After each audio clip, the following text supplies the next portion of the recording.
Market లో invest చేసి మీ డబ్బులు డబుల్ చేసుకోవాలనుకుంటున్నారా? సుందరరామిరెడ్డి గారి లైవ్ సెమినార్ కి అటెండ్ అవ్వండి.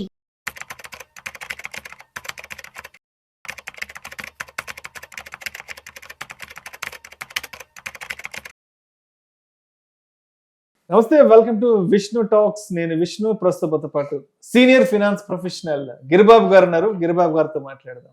సార్ నమస్తే. సార్ నమస్తే అండి. Welcome to Suman TV. Thank you and welcome to Vishnu talks.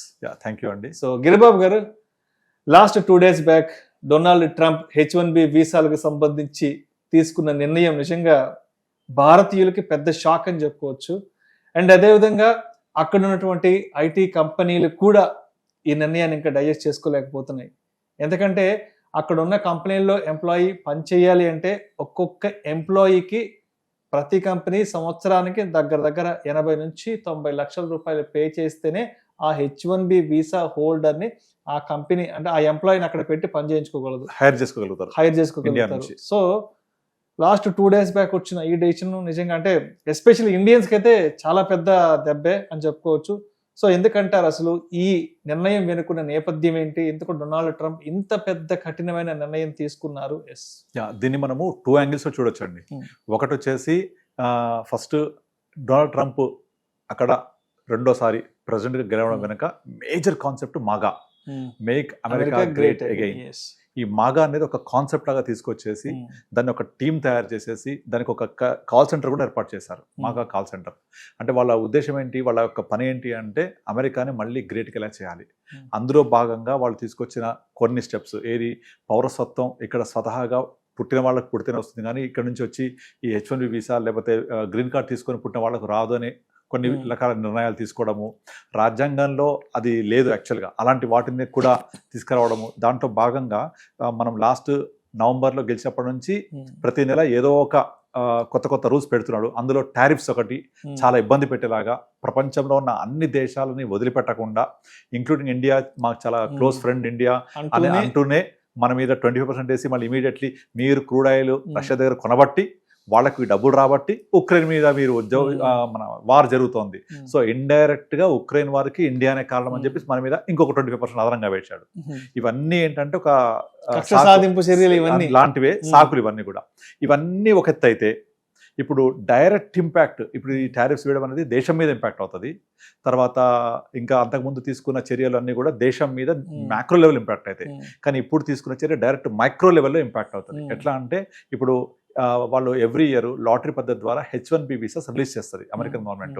ఇందులో మెజారిటీ ఆఫ్ H1B వీసాస్ పొందేది ఇండియానే, అంటే 71%. ఈ 71% ఆఫ్ వీసాస్ వాళ్ళు ఏవైతే రిలీజ్ చేస్తారో ఎవ్రీ ఇయర్ లాటరీ ద్వారా, అందులో 71% వీసాలు ఇండియా నుంచే వాళ్ళు తీసుకుంటారు. ఇందులో మేజర్ వచ్చేసి పెద్ద tech companies like Microsoft, Google, Amazon, తర్వాత మెటా, ఇవందరూ కూడా తీసుకునే ఆఫ్షోర్ ఎంప్లాయీస్ అంటే ఇతర దేశస్తుల ఎంప్లాయీస్. అందులో మేజర్ ఇండియా. ఇక్కడ నుంచి తీసుకెళ్ళేటప్పుడు వీళ్ళంతా స్కిల్ వర్కర్స్, స్కిల్ ఎంప్లాయీస్. వీళ్ళు మా కంపెనీకి కావాలి అని ప్రూఫ్ చూపించేసి వాళ్ళకి జస్టిఫై చేసి తీసుకుంటారు.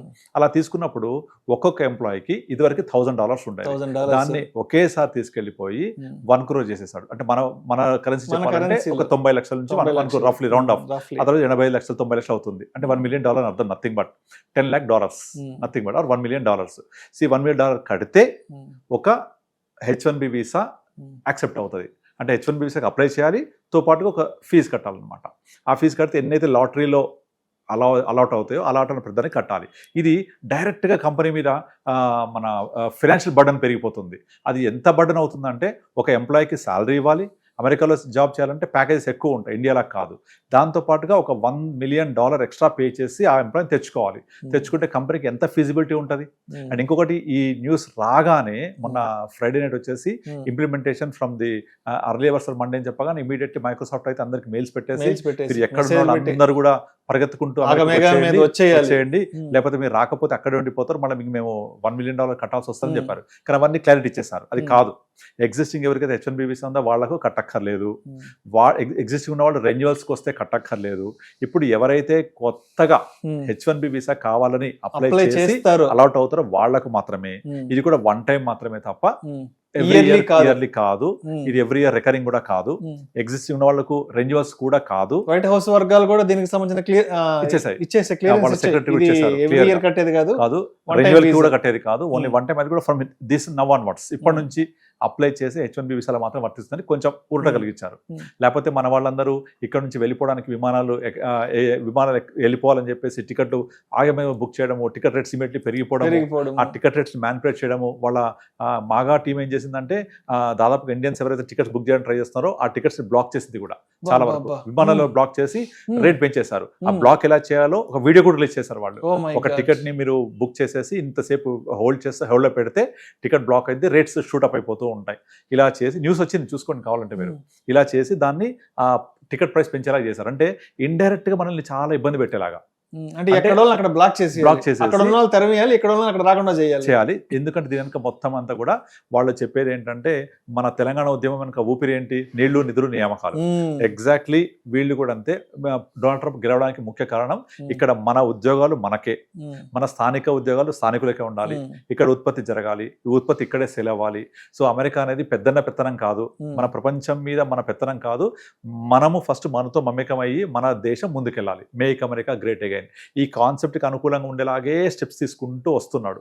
అయితే ఇలా తీసుకొని మనకి ఇబ్బంది పెట్టే పరిస్థితి తీసుకొచ్చేసాడు. ఎందుకు అంటే ఇప్పుడు ఇండియాలో చూస్తే దాదాపుగా మీకు ఒక మంచి IITs చదువుకున్న వాళ్ళు కానీ, లేదా ఇది ఒక టెక్నాలజీ ఒకటే కాదు, ఈవెన్ ప్రొఫెషనల్ డిగ్రీ ఉన్న డాక్టర్స్ లాంటి వాళ్ళు, లేదంటే కొంచెం లీగల్ సర్వీసెస్ ఉన్న వాళ్ళు, any other segment, chartered accountants, పెద్ద పెద్ద చార్టర్డ్ అకౌంటెంట్స్, వీళ్ళందరూ కూడా ఇండియాలో నుంచి నాకు ఏమైనా గుడ్ ప్యాకేజ్ కావాలి, మంచి వేతనాలు కావాలి, మంచి వర్క్ కల్చర్ కావాలి అంటే వాళ్ళకి ఫస్ట్ అమెరికా కనపడుతుంది.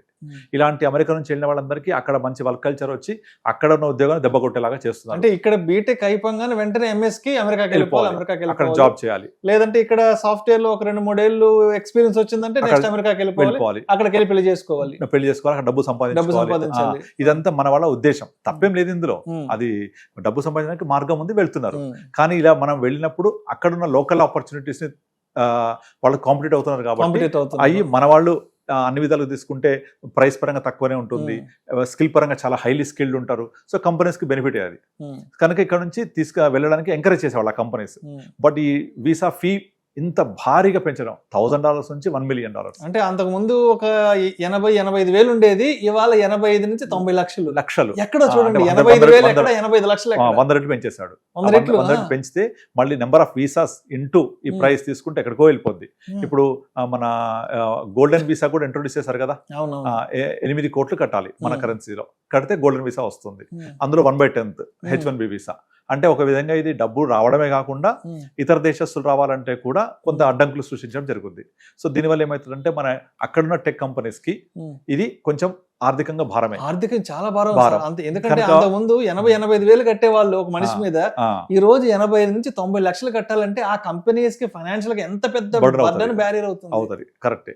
అయితే ఇప్పుడు అక్కడున్న లోకల్ కంపెనీస్ ఇక కొత్తగా ఇక్కడి నుంచి తీసుకుపోవాలంటే ఆలోచిస్తాయి. ఓకే, ఇది నెగటివ్. బట్ ఒక మంచి అదృష్టం ఏంటంటే రెన్యువల్ మీద లేదు, అండ్ ఆల్రెడీ ఎగ్జిస్టింగ్ వాళ్ళు కట్టక్కర్లేదు. మీరు ఆల్రెడీ ఎగ్జిస్టింగ్ వాళ్ళు ఎన్నిసార్లు రావచ్చు పోవచ్చు. తర్వాత రెన్యువల్ చేసేప్పుడు మీకు ఈ ఫీజు వర్తించదు, పాతది వర్తిస్తవి. ఇలా చెప్పడం వల్ల కొంతవరకు ఊరట కలిగినట్టు.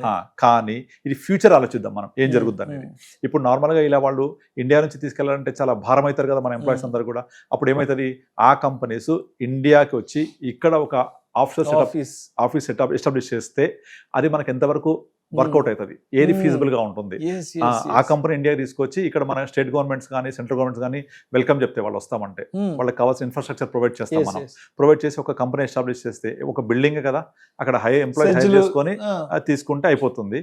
అది ఎంత తొందరగా చేయొచ్చు, ఎంత తక్కువ కాస్ట్ లో చేయొచ్చు అని చూసుకొని వాళ్ళు ఆలోచిస్తే కనుక ఇండియాకి వచ్చి చేయడమే చాలా లో కాస్ట్ లో పడుతుంది అని అర్థమవుతుంది. అదే ఆఫీస్ తీసుకెళ్లి మాదాపూర్లోనే గచ్చిబౌలిలో పెట్టుకుంటే వర్కౌట్ అయిపోతుంది కదా. ఇది పర్ హెడ్ 1 million కట్టక్కర్లేదు కదా.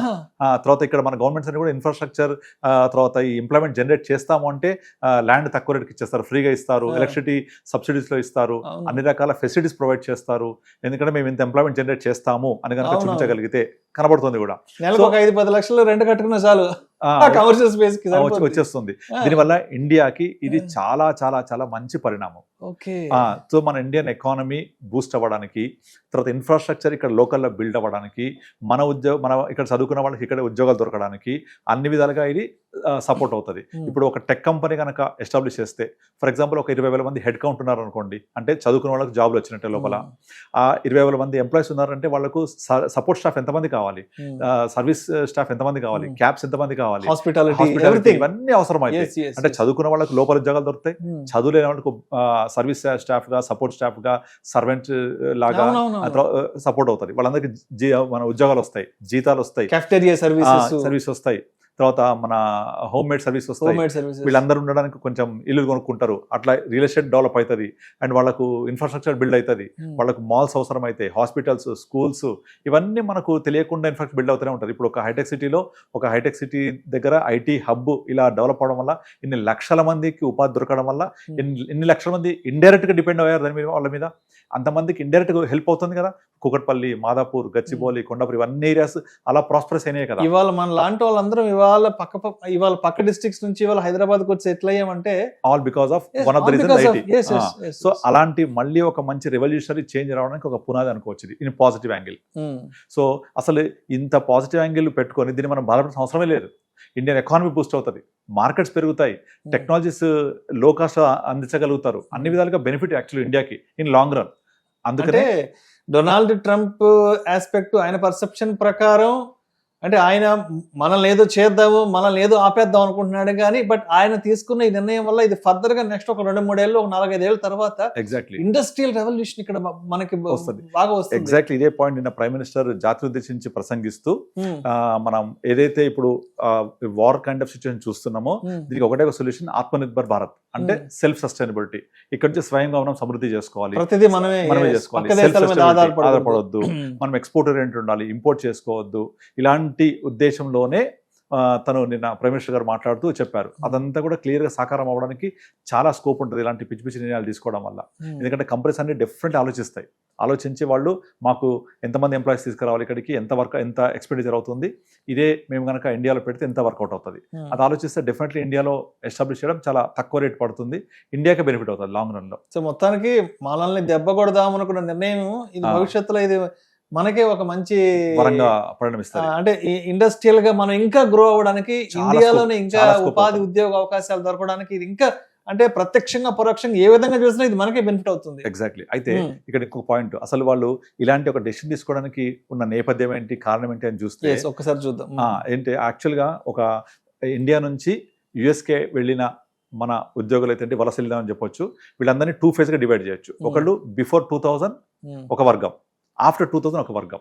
అయితే బిఫోర్ 2000 ఇయర్ కి ముందు వెళ్ళిన వాళ్ళు యుఎస్లో వాళ్ళు సెటిల్ అయ్యి అక్కడ కల్చర్తో మమేకమై హ్యాపీగా లైఫ్ లీడ్ చేస్తున్నారు. కానీ 2000 ఇయర్ తర్వాత వెళ్ళిన వాళ్ళంతా కూడా మన కల్చర్ని అక్కడ ఇంపోర్ట్ చేసుకొని మన కల్చర్ని అక్కడ గ్రో చేయడానికి ట్రై చేస్తున్నారు. ఉదాహరణకి ఇప్పుడు ఇక్కడ ఏదైనా పండుగలు జరిగాయి అనుకోండి, మనం ఇంట్లో చేసుకుంటాం, బట్ అక్కడ మెజారిటీ ఆఫ్ ప్లేసెస్లలో వీధులలో పండుగలు జరుపుకోవడము, పబ్లిక్ ప్లేసెస్లలో ఇలా ఉత్సవాలు జరపడము, మన శ్రీరామనవమి ఏంటి, తర్వాత దసరా, దీవాలి, తర్వాత మన సిక్కులది గురునానక్ జయంతి అప్పుడు అలా చాలా సినిమా రిలీజ్ చెప్పక్కర్లేదు. ఇక మన హైదరాబాద్ ఎంత హడావుడి అయితే అంత డబల్ హడావుడి, ర్యాలీలు చేయడము, సినిమా హీరోలు అక్కడికి వెళ్ళిపోయి అక్కడ ప్రదర్శనలు చేయడము, ఇవన్నీ కూడా అక్కడున్న లోకల్ కల్చర్ కి డిస్టర్బ్ చేయడమే. ఆ లోకల్ కల్చర్ కి ఎప్పుడైతే డిస్టర్బ్ అయ్యి, ఆ లోకల్ కల్చర్ ఎప్పుడైతే వాళ్ళ లోకల్ పీపుల్ అయితే వీళ్ళు ఏదో వచ్చి ఇక్కడ మనతో ఉండకుండా వాళ్ళ కల్చర్ని మనకి ఇంపోర్ట్ చేస్తున్న ఒక చిన్న అభద్రతా భావం కనపడుతుంది వాళ్ళకు. లోతుగా ఆలోచిస్తే ఇది చాలా అండర్లైన్ కరెంట్ నడుస్తుంది ఇది. అందుకనే ఇప్పుడు డొనాల్డ్ ట్రంప్ ఇలాంటి డెసిషన్ తీసుకుంటూ ఎవరు యాజిటేషన్ చేయట్లే అక్కడ. అలా చేయడం వల్ల మనకు ఉద్యోగాలు వస్తే ఒక పాజిటివ్ యాంగిలే కాకుండా కంపెనీస్కి బర్డన్ అయితే కదా, ఎవరు అపోజ్ చేయట్లేదు. ఎందుకంటే వాళ్ళ మీద వ్యతిరేకత పెరుగుతోంది. అండ్ ఇంకా ఇప్పుడు పొలిటికల్ పార్టీస్ ఉన్నాయి, ఆ పొలిటికల్ పార్టీస్ యొక్క బ్రాంచ్లు అక్కడ ఎస్టాబ్లిష్ చేసేసి ఫండ్ రైజింగ్ చేస్తున్నారు. ఆ ఫండ్స్ ఏ విధంగా ఉపయోగిస్తారు, అక్కడ FBI రిపోర్ట్ తయారు చేసింది. మన ప్రైమ్ మినిస్టర్ ఆఫ్ ఇండియా ఈ టారిఫ్స్ గురించి డిస్కషన్ వచ్చేప్పుడు ఫస్ట్ ఇమీడియట్లీ అక్కడ వెళ్ళి డిస్కస్ చేస్తే FBI మొత్తం రిపోర్ట్ ముందు పెట్టింది. ఇక్కడ నుంచి వచ్చిన ఇండియన్స్ ఏం చేస్తున్నారు, వాళ్ళు చదువుకోవడానికి చదువు అయిపోయాక ఏం చేస్తున్నారు, వాళ్ళకున్న రూల్స్ ఏంటి, ఆ రూల్స్ ఎలా అతిక్రమిస్తున్నారు. నార్మల్గా చదువు అయిపోయిన తర్వాత వాళ్ళు క్యాంపస్ వరకే పరిమితం వాళ్ళు ఉద్యోగం చేయడానికి, కానీ బియాండ్ దట్ రెస్టారెంట్స్లలో అన్ని చోట్ల బియాండ్ టైం వర్క్ చేస్తూ లోకల్లో ఉండే ఆపర్చునిటీస్ని కూడా గ్రాప్ చేసుకొని లోకల్ హెడ్స్కి ఇబ్బంది కలిగేలా చేస్తున్నారు. ఇవన్నీ ప్రైమ్ మినిస్టర్ ముందు పెట్టింది కాబట్టి రిపోర్ట్ FBI, ప్రైమ్ మినిస్టర్ ఏం మాట్లాడలేకపోయారు. This is a confidential report which came in news also. అంటే ఇక్కడ నుంచి వెళ్ళిన మన వాళ్ళు అక్కడ Culture లో తక్కువ జీతానికే పనిచేయడం, పనిచేయడము. తర్వాత ఎక్స్ట్రా అవర్స్ అంటే మామూలుగా చేయడము. 8-9 అవర్స్ దానికి మించి 12 గంటలు 13 గంటలు పనిచేయడం. ఇలా చేస్తూ వాళ్ళ కల్చర్ని కొంత కలుషితం చేస్తూనే చెప్పొచ్చు. వాళ్ళ కల్చర్ని అంటే మనము అంటే ఇంట్లో పండగ మన చేసుకోవచ్చు, వాళ్ళు అక్కడ ఆక్యుపై చేస్తున్నారు. ఎగ్జాక్ట్లీ మనం ఇంట్లో పండగ చేసుకోవచ్చు, ఇంట్లో ఏమైనా చేసుకోవచ్చు, ఎవరు కాదనరు. కానీ వీధుల్లోకి వచ్చి వాళ్ళ ఒక సాధారణ జీవన శైలికి, వాళ్ళ ప్రశాంతమైన జీవన శైలికి కొంచెం ఇబ్బంది కలిగించేలాగా ఇలాంటి సామూహిక ర్యాలీలు, చేయడము, ఉత్సవాలు పండగలు. చేయడము. ముఖ్యంగా ఈ పొలిటికల్ పార్టీస్ పొలిటికల్ ఎలక్షన్స్ అప్పుడైతే ఆల్మోస్ట్ సిమిలర్ హైదరాబాద్ లాంటి ప్లేస్ లో ఉండే ఇలాంటి వాతావరణం చూడొచ్చు మనం, డల్లాస్ లాంటి ఏరియాస్లలో. ఇది అక్కడ చాలా ఇబ్బందికర పరిణామం. అదే మనం ఉంటే క్లోజ్డ్ గ్రూప్ లో చేసుకోవాలి, అలా కాకుండా బహిరంగంగా. ఇక మన తెలుగు అసోసియేషన్స్ చాలా ఉన్నాయి, ముఖ్యంగా తెలుగు వాళ్ళు. ఇదంతా తెలుగు అసోసియేషన్స్ అయితే ఏంటి, ఇక ప్రతి చోట కూడా గ్యాదరింగ్స్, డబ్బులు కలెక్ట్ చేయడము, ఆ తర్వాత కొన్ని రకాల అరాచక పనులు, కమ్యూనిటీకి సంబంధించిన అసోసియేషన్స్ క్రియేట్ చేయడం, ఇవన్నీ చాలా ఎక్కువైపోయాయి ఈ మధ్య కాలంలో. దాంతో లోకలైట్స్ కూడా చెప్తున్నారు ఈ కల్చర్ మంచిది కాదు, ఈ కల్చర్ మనము ఇక్కడ వచ్చి వీళ్ళతో మమేకం అయిపోవాల్సింది, కానీ మనం వాళ్ళ కల్చర్ని ఇబ్బంది కలిగిస్తూ మనం ఇలా చేయకూడదని వాళ్ళు కూడా చెప్తున్నారు. అందుకని ఇంకొక ఎగ్జాంపుల్, యూకేలో రీసెంట్గా ఒక 10 రోజుల క్రితం యూకే చరిత్రలోనే అతిపెద్ద ర్యాలీ జరిగింది, గో బ్యాక్ వలసదారులు అని చెప్పేసి. అందరూ ఎవరైతే వలస వచ్చారో వాళ్ళందరినీ వెళ్ళిపోమని చెప్తూ యూకే చరిత్రలోనే అతిపెద్ద ర్యాలీ జరిగింది. ఇప్పుడు రీసెంట్ గా మనం తెలంగాణ చూసాం, మార్వాడి గోబ్యాక్ అని ఒక ర్యాలీ చేశారు. అంటే వేరే వాళ్ళు ఇక్కడికి వచ్చి వ్యాపారం చేయడం అనేది మనకు ఇబ్బందికర పరిస్థితి ఉందని మనం అంటే మన భారతదేశం వస్తే మార్వాడీస్ వాళ్ళు ఎక్కడోళ్ళు కాదు, తప్పేం లేదు, మన పక్క స్టేట్ నుంచి వచ్చారు. అంటే మనకి ఇబ్బంది కలుగుతుందని వాళ్ళని మనం ఆశ్రయ చేసాం. అలాంటిది వాళ్ళకు లోకల్ కంట్రీ వాళ్ళది, మనం వెళ్ళి ఆ కంట్రీలో ఉండి మనం వాళ్ళ కల్చర్కి ఇబ్బంది కలిగించేలాగా మన యొక్క అన్ని ఆలోచనలు రుద్దుతూ ఉంటే వాళ్ళకి ఇబ్బంది కలుగుతుంది. కనుకనే అక్కడ వాళ్ళకు కరెక్ట్గా ఈ టైంలోనే ట్రంప్ దొరికాడు వాళ్ళకు.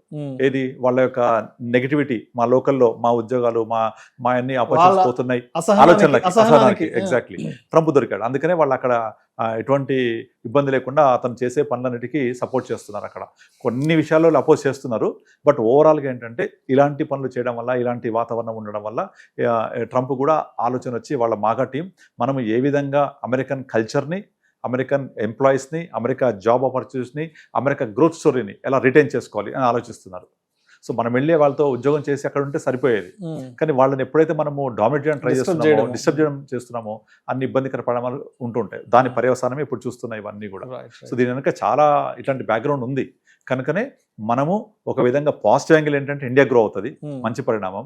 నెగిటివ్ యాంగిల్ ఏంటంటే ఆపర్చునిటీస్ అనేవి మనం మిస్ అవుతాం. ఇండియా ఎంత గ్రో అయినా ఇండియా లాంటి హ్యూజ్ పాపులేస్టిక్ కంట్రీకి మనమే ఇవ్వలేం ఆపర్చునిటీ అన్ని కూడా. We need definitely global economy, we need definitely American employment. అక్కడ వెళ్ళి ఉద్యోగాలు చేసి ఎక్కువ సంపాదిస్తే ఇండియాకి వస్తే మళ్ళీ ఇండియా గ్రో అవుతుంది. కనుక ఇండియా లాంటి హ్యూజ్ పాపులిస్టిక్ కంట్రీకి ఎన్ని అవకాశాలన్నా తక్కువే, అవకాశం అందిపుచ్చుకుంటూ ఉండాలి. మన ఇండియా ఒక్కటే సరిపోదు. ఇక్కడ ఉన్న ప్రతి సంవత్సరం పాస్ అయ్యే ఈ టెక్కీస్కి, ప్రొఫెషనల్ గ్రాడ్యుయేట్స్కి మనమే జాబ్స్ ఇవ్వలేము కూడా. కనుక వాళ్ళ సపోర్ట్ కావాలి, అక్కడ ఆపర్చునిటీ కూడా కావాలి. సో అప్పుడే ఇండియా ప్రాస్పరస్ ఇన్ 360 degrees అవుతుంది. అలా అవ్వాలంటే ఈ ఆపర్చునిటీ మనం ఎప్పుడు అందిపుచ్చుకుంటూ ఉండాలి. ఇలాంటి పనులు చేసి మన అవకాశాన్ని మనమే తగ్గించుకోకూడదు. సో మొత్తానికి H1B వీసాలకు సంబంధించి డొనాల్డ్ ట్రంప్ తీసుకున్న నిర్ణయం వెనుక అంటే మెజారిటీగా ఇక్కడి నుంచి వెళ్ళిన వాళ్ళు అక్కడ తక్కువ జీతానికే పనిచేయడం, అక్కడ వాళ్ళకి రావాల్సినటువంటి ఉపాధి ఉద్యోగ అవకాశాలని మన వాళ్ళు వెళ్ళి అక్కడ వాటిని ఎక్కువగా వినియోగించుకోవడం, అక్కడ వాళ్ళకి ఉపాధి అవకాశాలు తగ్గిపోవడం. అండ్ ఇందాక మీరు చెప్పారు ఒక సెకండ్ ఫేజ్ అంటే మన కల్చర్ని ఎక్కువగా అక్కడ పెనిట్రేట్ చేయడానికి అది వాళ్ళు తీసుకోలేకపోవడం. అండ్ మరొక కోణంలో చూస్తే ఇప్పుడు వాళ్ళు తీసుకున్న ఎడిషన్ అయితే రాబోయే రోజుల్లో ఇక్కడ మనకి పారిశ్రామికంగా ఎకానమిక్ గా డెవలప్ అవడానికి చాలా స్కోప్ మనకైతే స్కోప్ ఉందంటారు. బట్ స్టిల్ ఆపర్చునిటీ ఉండాలి, అంత కలిసి ముందుకెళ్తూ ఉండాలి. సో మొత్తానికి మోదీ గారు కూడా పిలుపునిచ్చారు, ఏదైనా సరే ఇక్కడ నుంచి మనం బయట దేశాల మీద ఆధారపడడం కూడా Atmanirbhar Bharat, make in India కూడా ఏదైనా సరే ప్రతి చిప్ నుంచి సిమ్ కార్డ్ వరకు ప్రతిదీ మనమే తయారు చేసుకోవాలంటూ కూడా వారు కూడా చాలా చక్కని పిలుపునివ్వడం జరిగింది sir. Thank you sir, thank you so much.